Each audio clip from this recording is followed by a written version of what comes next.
Jazakumullah. And the impression when one finishes this tour, however big or small it may be, is that you have lived much longer there than normal days, because it's extremely, especially busy. So I thought I was returning after 10 or 14 days from France when I returned here. That activity is completely different type of intense activity. But it was very rewarding also from the point of view of some non-Ahmadi Arabs accepting Ahmadiyya and getting initiated within attending 2 majalis, and that was all. But in fact their contact with Ahmadiyya had begun earlier through MTA. So they told me, I was amazed, how could they know Ahmadiyya and had come there with all this enthusiasm and asking different questions which knowledgeable people ask. So it transpired after my inquiry that all of the Arabs who had come, not all but most of the Arabs who had come, had known Ahmadiyya through MTA, mashallah. It's a credit to you and a point to remember that your services are not going waste, mashallah. He's a volunteer and he's also a volunteer in all the MTA, and he's also a volunteer in MTA. They're working here, with such labor and such dedication. It's amazing. But they should be told repeatedly that their work is not going waste at all. Their labor is bearing such wonderful fruits, as I'm going to tell you about in France.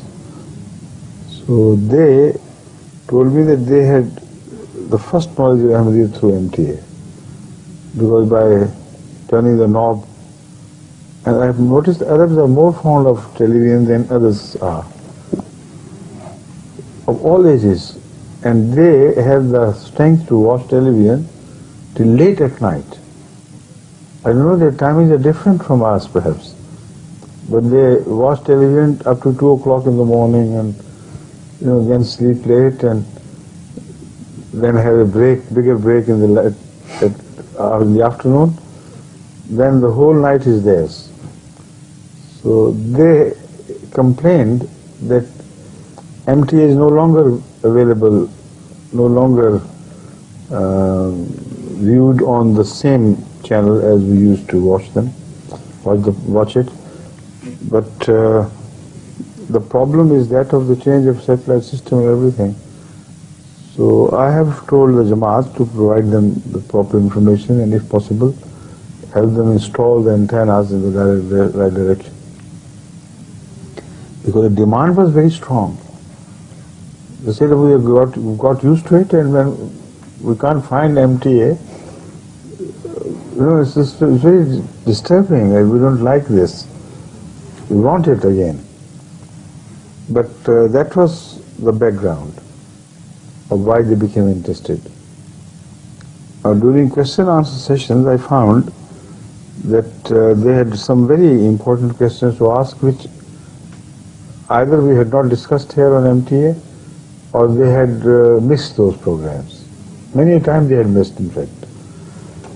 So we sat for 4 hours in a very grueling question and answer session, and in which the questions multiplied from first to 2, 3, 4, please more and more.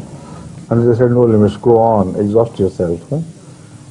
And at the end, they themselves requested that they want to be initiated into Ahmadiyya.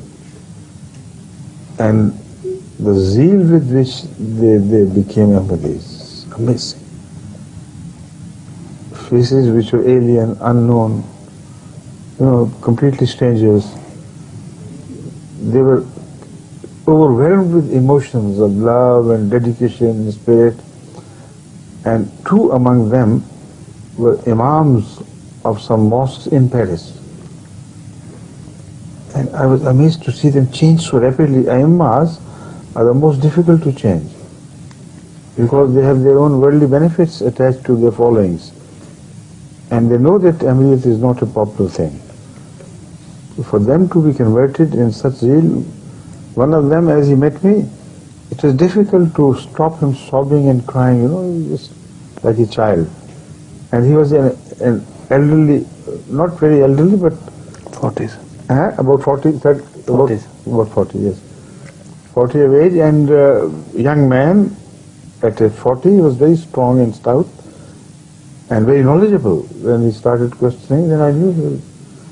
But that was what he had gained within these 2 days. Watching Ahmadis, how they behaved, children and things, and people asking questions and my answering questions.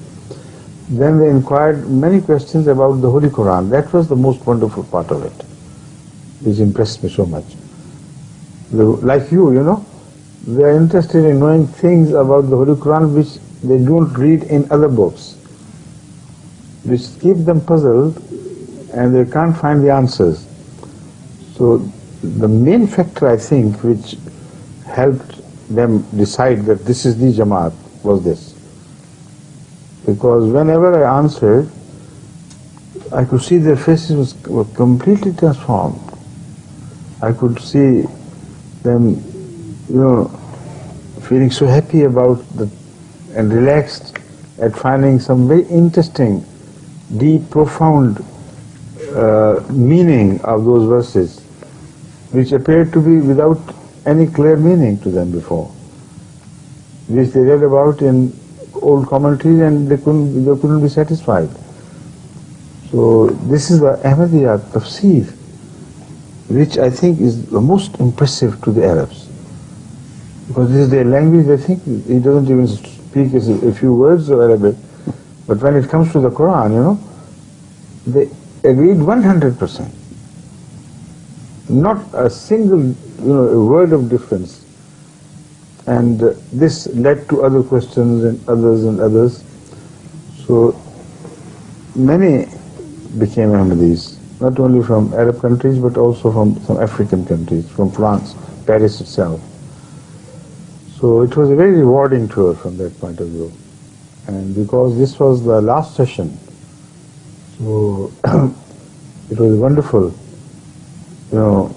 supper, spiritual supper for me, to go to sleep with that pleasure of having a first class, very enlightening and enriching and delightful supper. And I think he was wonderful in translation, I must say.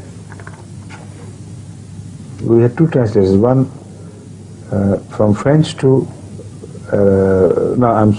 English. From English to French. That was Jahangir. And he did very well indeed. But whenever it came to Arabic, there I thought he just laid his arms, said no. Then he took up. And he was in a very special mood. You will see the video, fully charged with everything. And so he helped a lot in helping them to become Ahmadis, mashallah. And with that, I take leave of you, and you continue to translate. Okay, I can do it tomorrow. You have some more minutes? Only 1 minute. Tomorrow? Yes. Okay. Assalamu alaikum. Alaikum salam.